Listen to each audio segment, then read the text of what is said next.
Okay, guys, let's go. We're only going to share ways to boost your focus right now in this video. No negative stuff, just only things you can do to boost your focus. Three things essentially, and then some small little tips for each one. Okay, why does it matter? People are stealing your focus. They're paid to, they're good at it, and they already know your neurologic systems. There's something called neuromarketing. So neuromarketing, they know how to watch you, how to watch your pupils, how to see if you're focused, to watch your small muscles in your face to see if you're engaged, and what you're attracted to, what colors, that kind of thing, meaning in the store, like where your eyes are going, or if you're looking at products on a screen. So the positive things we can do. Number one, believe it or not, finding fun. So having fun puts our brain in a whole new state, puts it in a great state to not have judgment about ourselves. So we're not thinking, think of the last time you had fun with friends or family or what have you. And were you thinking about like, how's it going? Which one, what did I do? Did I do that right? Was I the fastest? Was I the slowest? That's not when you're having fun, right? So you're having fun, you're not thinking about the details.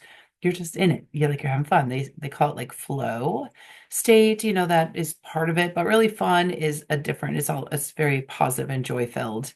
Okay, so no judgment during fun times. You may grow because you may be doing something new. Like let's say, what did I do lately? Um, Running, walking, hiking somewhere, dancing at a wedding, chatting with cousins at a wedding, going to New York City, seeing a play, like all that's fun. Going to the Moth in New York City, that was super cool. So fun stuff for me is generally I'm learning, I'm engaged. I get to, experience someone. I get to, learn something. I get to be entertained. And a lot of times we are physically moving when we're having fun. And so if we want to build our focus, we have to make it a priority to have some fun in our lives. So put in the comments ways that you have fun, ways that you see other people have fun, ways that you might think about having more fun in your lives. When would you do it? No. So what at one point in time, my husband and I are basically empty nesters since our youngest is in college. He's home sometimes. Um, so we just decided like, hey, we have to have something fun every week for sure, if not more than that. So we would just purposefully put something fun in, and it was different for, what's fun, for, certain people. It's not the same for everybody. And so we would just be purposeful about that. So at least once a week. Okay. So, and then I've actually run classes on how to get more fun in your life because I help women docs find more joy and professional fulfillment along their journey as women docs. And I coach them, a lot of them, in starting businesses.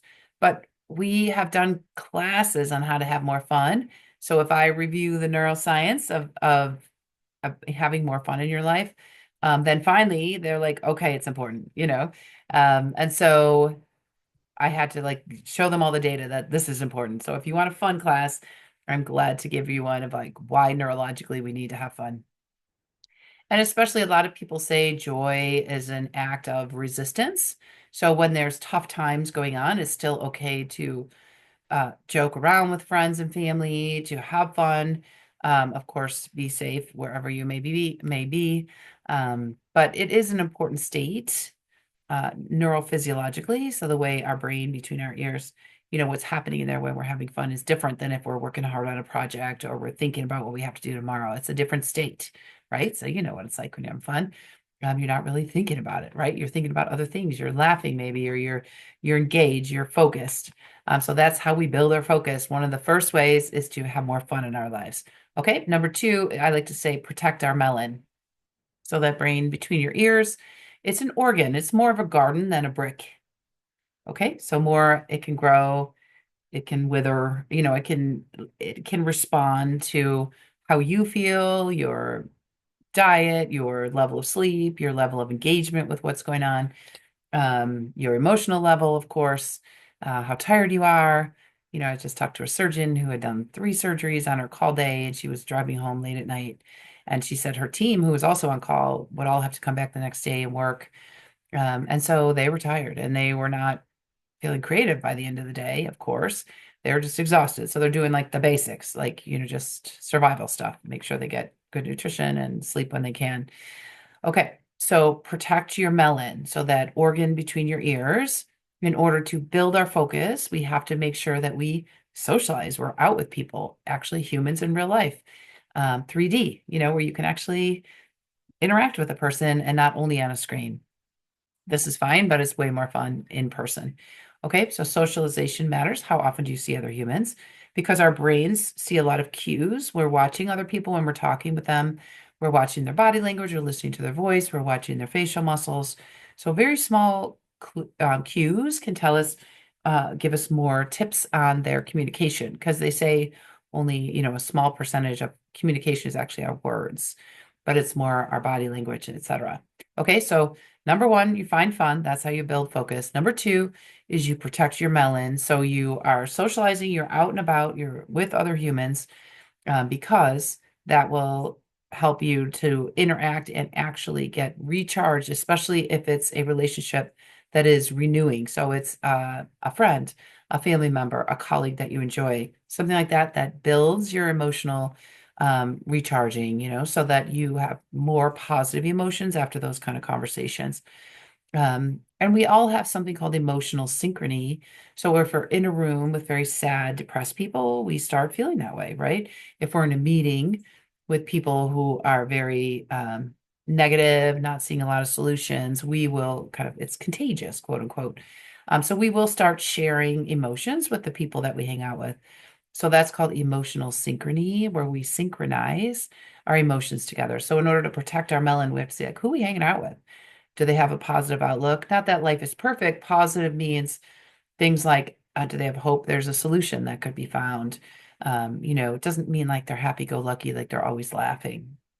Positive can simply mean that they're hopeful. Okay. And then we have to limit distractions. So sometimes in my work days, I find that I have like 12 open windows and doors of ways to people can find me. Okay. So pagers, phones, emails, et cetera, et cetera. Things at work. Just a lot of channels where people can get to me. What about you when you're home? What channels do people have access to you? Do you close any of the doors or windows? Because that's how we protect our melon. It's like our cognitive plate. If it was a dinner plate, is it full of things? It's full of Instagram and Facebook and X and whatever else you're on, Twitter and not Twitter, but X and TikTok, etc., LinkedIn, what have you, work email, projects, a lot of things might be on your cognitive load dinner plate. And you can imagine, like, if you went through a buffet and it's just overload and spilling over, your cognitive load is limited. So you can only focus on so many things. So you want to make sure you're putting up distractions when you're trying to work on a project. So one way to do that is gray screen your phone.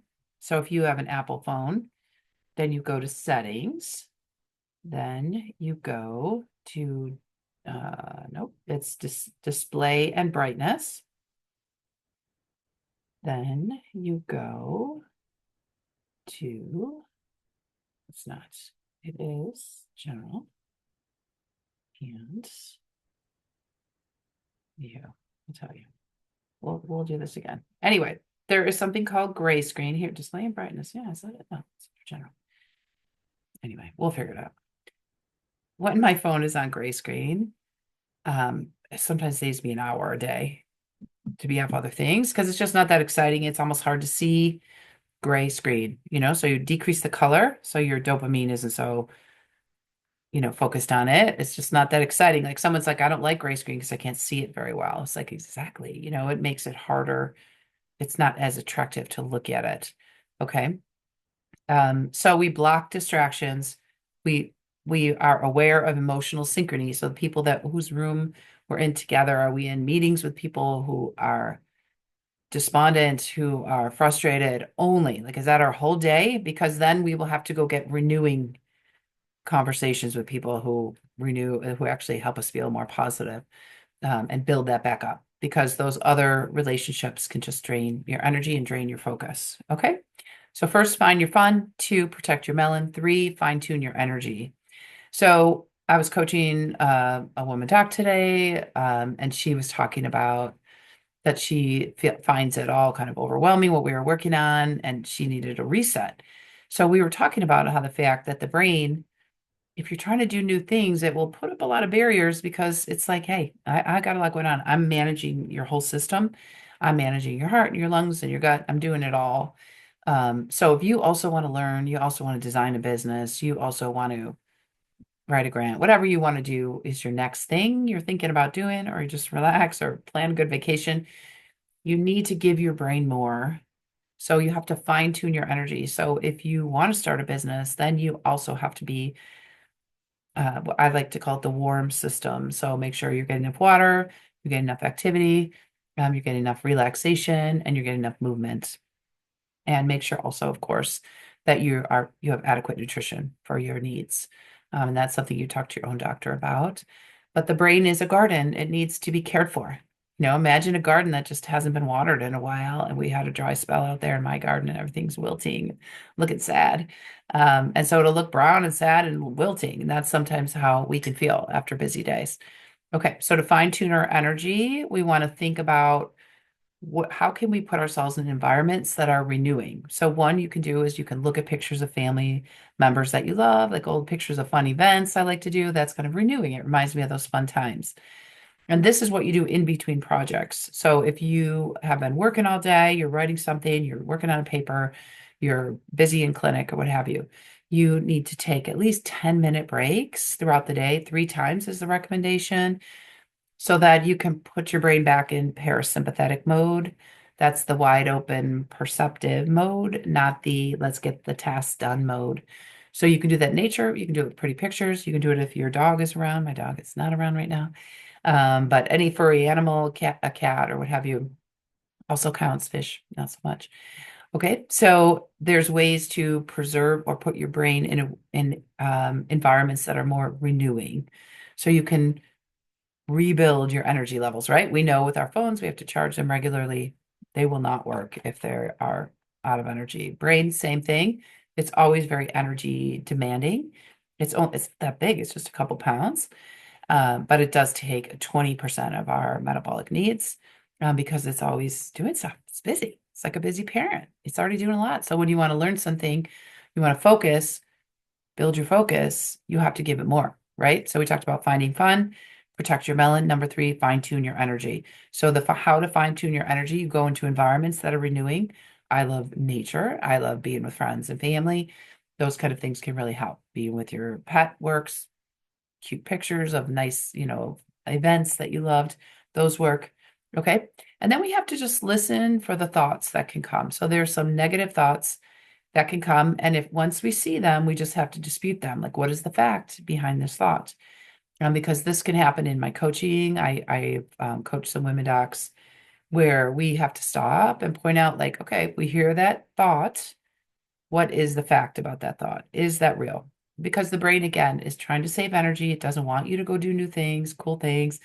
He doesn't want you to save the world, doesn't want you to build that thing or start that business or do something cool or stand out because it will take more energy for itself. Okay, so we have to put ourselves in nature or a renewing environment.